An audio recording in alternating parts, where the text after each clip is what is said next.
Horror cast Hindi YouTube channel पर आपका स्वागत है। मैं हूं आपका दोस्त देव। आज की कहानी है दिवाली के एक ऐसे टोटके के बारे में जो आपका दिल दहला देगी। तो चलिए शुरू करते हैं। कहते हैं दिवाली की रात अमावस्या की सबसे अंधेरी रात होती है। लोग अपने घरों में दिए जलाते हैं, उत्सव मनाते हैं, पूजा पाठ करते हैं। पर कुछ लोग उसी अंधेरे का इस्तेमाल करते हैं अपने काले कर्मों के लिए।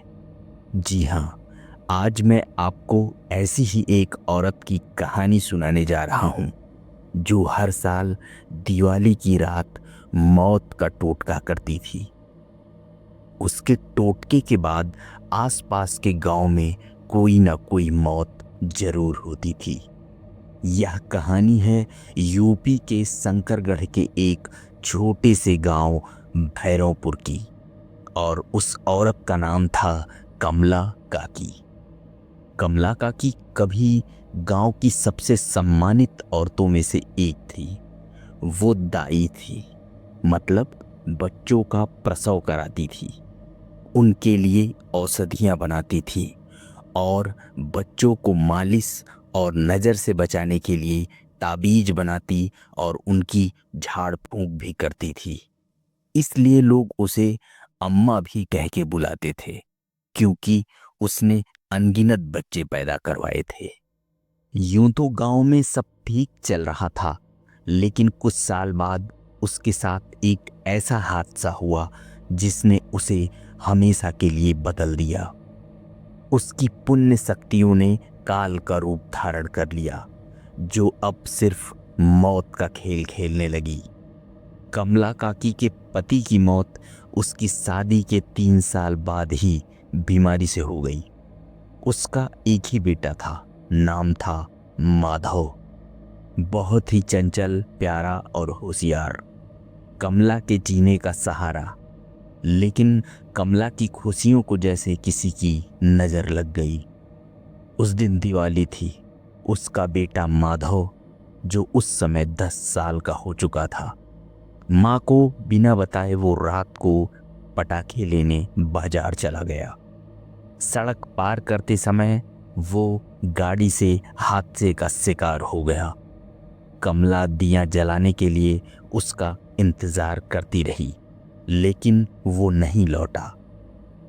कुछ देर बाद गांव के मुखिया ने संदेशा भिजवाया कि एक लड़के की लाश हाईवे किनारे पड़ी है। लोगों ने जाकर देखा तो वो माधव था। ये खबर जैसे ही कमला को पता चली तो मानो जैसे आसमान फट गया हो। उसने बहुत बच्चों को जीवन दान दिया, लेकिन भगवान ने उससे उसका इकलौता बेटा छीन लिया। जब सभी दिए जला रहे थे, तब कमला काकी ने अपने बेटे की जलती चिता देखी थी। कमला काकी को यकीन था कि उसके बेटे की मौत किसी सामान्य कारणों से नहीं हुई थी। उसका मानना था कि किसी ने उसके बेटे पर तंत्र मंत्र किया है। धीरे धीरे वो अकेले रहने लगी। गांव के लोग भी उससे दूर भागने लगे, और फिर एक दिन उसने अपने घर को ही आग लगा दी और गांव के बाहर एक पुराने पीपल के पेड़ के पास रहने लगी। वहीं से शुरू हुआ मौत का एक नया खेल।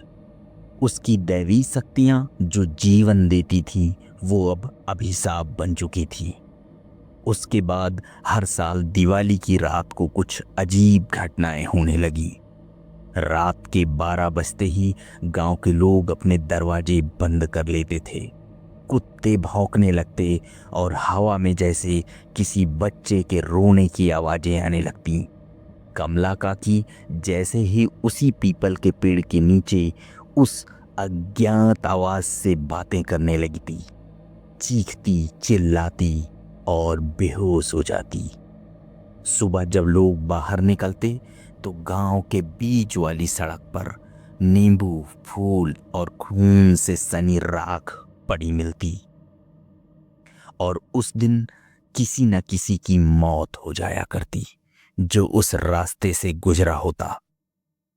पहले साल गांव का चरवाहा मरा, अगले साल सरपंच, फिर एक औरत जो रात में अपने बच्चों को ढूंढने गई थी, उसकी भी मौत हो गई।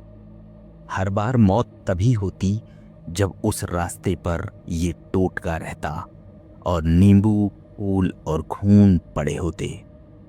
अब सब समझ चुके थे कि ये टोटका कमला काकी ही करती है और जो भी सबसे पहले इसे लांघ कर जाता उसकी मौत निश्चित थी। धीरे धीरे लोगों ने उस रास्ते से आना जाना बंद कर दिया। कहा जाता था कि कमला काकी दिवाली की रात को कोई टोटका करती है जिससे किसी न किसी की मौत हो जाती है और फिर उस शरीर में वो अपने बेटे की आत्मा को प्रवेश कराकर माधव को फिर से जिंदा करना चाहती थी। लोग कहते थे कि वो अपने बेटे की आत्मा को वापस बुलाने के लिए किसी की भी जान ले सकती थी, पर ये सब करने के लिए उसको साल में केवल एक ही दिन मिलता था, दिवाली। ये बात आसपास के गांव में इतनी ज़्यादा फैल गई कि कोई भी अब दिवाली के दिन उस रास्ते पर जाने की हिम्मत नहीं करता था। ये सब चलता रहा और हर साल कोई न कोई इस मौत के खेल में फंस ही जाता और दिवाली की खुशी की जगह मातम पसर जाता। 3 साल बाद गांव के इंटर कॉलेज में एक टीचर आया। नाम था अर्जुन देशमुख। शहर का पढ़ा लिखा इंसान था। उसे इन सब बातों पर बिल्कुल भी भरोसा नहीं था।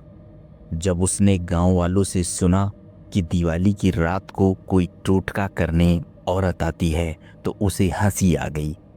उसने कहा, यह सब अंधविश्वास है, कोई नींबू और फूल किसी की जान नहीं ले सकते।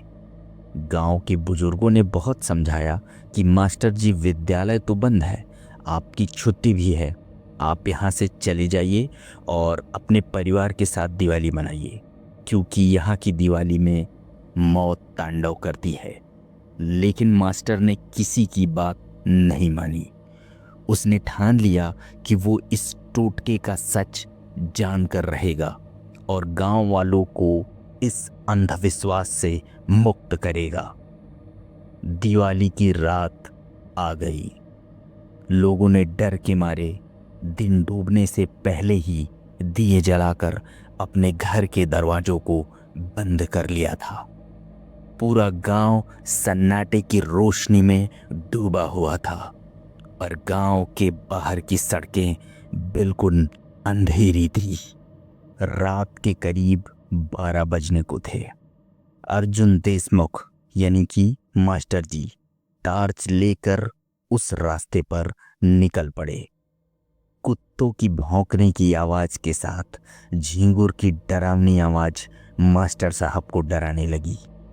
लेकिन मास्टर जी ने आज ठानी थी कि इसका पर्दाफाश करूंगा। कुछ दूर आगे जाने पर उन्होंने देखा जमीन पर पानी गिरा हुआ है। नींबू, लाल फूल, राख और हल्दी फैली पड़ी थी। उन्होंने बगल से निकलने का प्रयास किया तो उन्हें लगा जैसे अंधेरे बादलों ने उन्हें घेर लिया हो। पेड़ों से अजीब सी सरसराहट होने लगी। ये वही पेड़ था जहां कमला काकी अक्सर किसी साए से बातें करती थी। अचानक उसके पीछे किसी के पायल की बजने की आवाज सुनाई दी। मास्टर जी झट से पीछे पलटे, लेकिन वहां कोई नहीं था और बगल में ध्यान से देखा तो काली साड़ी में एक औरत खड़ी दिखाई दे रही थी। वो थी कमला काकी। उसकी आंखें लाल थी, चेहरा डरावना जैसे चेहरे पर कोई लेप लगा रखा हो और हाथ में तांबे का लोटा था। कमला बोली, कौन है तू? क्यों आया है इस रास्ते पर? अर्जुन ने कहा, मैं तुम्हारे इस खेल का पर्दाफाश करने आया हूं। तुम जो करती हो वो इंसानों को डराने वाला खेल है, इंसानियत के विरुद्ध है। कमला काकी ने गहरी आवाज में कहा, ये डर का नहीं, मौत का खेल है। इस खेल में कई मर चुके, इसमें मत पड़ तू, नहीं तू भी मरेगा। मैं हर साल अपने बेटे की खोज में निकलती हूँ।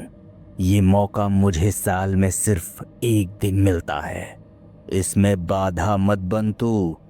मुझे अपने बेटे की आत्मा के लिए एक शरीर चाहिए जिससे वो फिर से जिंदा हो सकता है। मैं सालों से अपने तंत्र मंत्र की मदद से उसके लिए शरीर तलाशती हूँ, लेकिन साधना पूरी होने से पहले कोई न कोई बाधा आ जाती है। आज फिर से वो दिन आया है जब मैं अपने बेटे माधव से मिल सकती हूँ।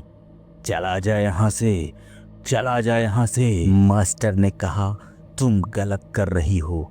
तुम अपने बेटे की आत्मा को मुक्त नहीं, कैद कर रही हो। कमला काकी चिल्लाई, तू क्या जाने माँ का दर्द क्या होता है। जब तू अपना बच्चा खोएगा तब समझेगा एक माँ का दर्द। इतना कहकर उसने जमीन पर मंत्र पढ़े और एक मुट्ठी राख निकालकर हवा में उड़ा दी और तेजी से मंत्र बुदबुदाने लगी। हवा ने मानो अपनी रफ्तार बढ़ा दी, पीपल मानो नीचे तक छू जाने को हो। मास्टर ने देखा सड़क पर नींबू अपने आप लुढ़कने लगे। जमीन पर एक हल्का धुआं सा फैल गया। अंधेरे में वो पानी लाल खून बन गया। फिर अचानक उस धुएं से एक बच्चे की परछाई उभरी, जैसे माधव की आत्मा प्रकट हो रही हो। कमलाबाई कांप गई। मास्टर का चेहरा लाल हो गया। रात में भी पसीने से वस्त्र भीग गए। उसकी काया कमला के बेटे माधव जैसी ही दिख रही थी। हवा में मानो चीखें गूंजने लगी, जैसे वो कुछ कहना चाहता हो। चीख भरे स्वर में उसकी आवाज चारों तरफ सुनाई देने लगी। कमला को अब मास्टर के शरीर में माधव की आत्मा को प्रवेश कराने का अच्छा मौका मिल गया। कमला ने मंत्र पढ़ने की गति और बढ़ा दी। मास्टर के चेहरे पर राख उड़ाने लगी। मास्टर का दम जैसे घुटने लगा था। तभी मानो माधव की परछाई कुछ कहना चाह रही हो। माँ, अब बस करो, मैं यहाँ फंसा नहीं रहना चाहता। मुझे भटकते हुए सालों हो चुके हैं। अब मैं शांति चाहता हूँ। कमलाबाई के हाथ कांपने लगे। उसने कहा, मैंने ये सब तेरे लिए किया था बेटा। हर साल किसी की जान इसलिए ली ताकि तू लौट सके। लड़का बोला, माँ, हर बार जब तू किसी को मारती है मेरी आत्मा और गहराई में डूबती जाती है। मुझे मुक्ति नहीं, यातना मिलती है। कमला काकी रोने लगी।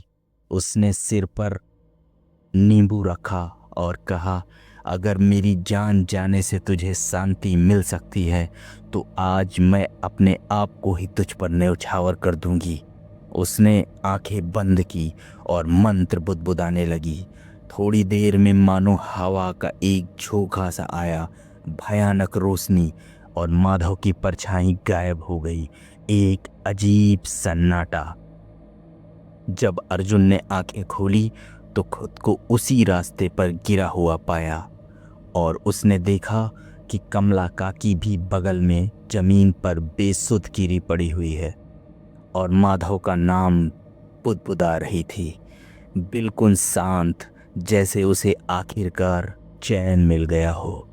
और वो लड़का माधव धीरे धीरे धुएं में गायब हो गया, मानो वो कह रहा हो कि मैं किसी को मार कर मुक्ति नहीं चाहता माँ। सुबह हुई तो आसपास के गांव में आज अनहोनी की कोई खबर नहीं थी। स्कूल भी खुला था। मास्टर जी स्कूल में बच्चों को पढ़ा रहे थे, लेकिन मास्टर जी के हाव भाव उस रात के हादसे के बाद कुछ बदले हुए थे, जैसे कुछ कहना चाह रहे थे लेकिन कह नहीं पा रहे थे। कमला काकी उसी पेड़ के नीचे बैठी दिखी, लेकिन आज उसके चेहरे पर शांति देखने को मिल रही थी, जैसे उसने अपने बेटे को बिना किसी की जान लिए मुक्ति दिला दी हो। गांव वालों को उस रास्ते पर आज कोई फूल, माला, नींबू और खून टोटके की कोई भी चीज नहीं दिखी। सब गायब था, मानो जैसे कुछ हुआ ही नहीं हो। आज सालों बाद दिवाली के दिन गांव में सब ठीक था, न मौत, न मातम, न टोटका।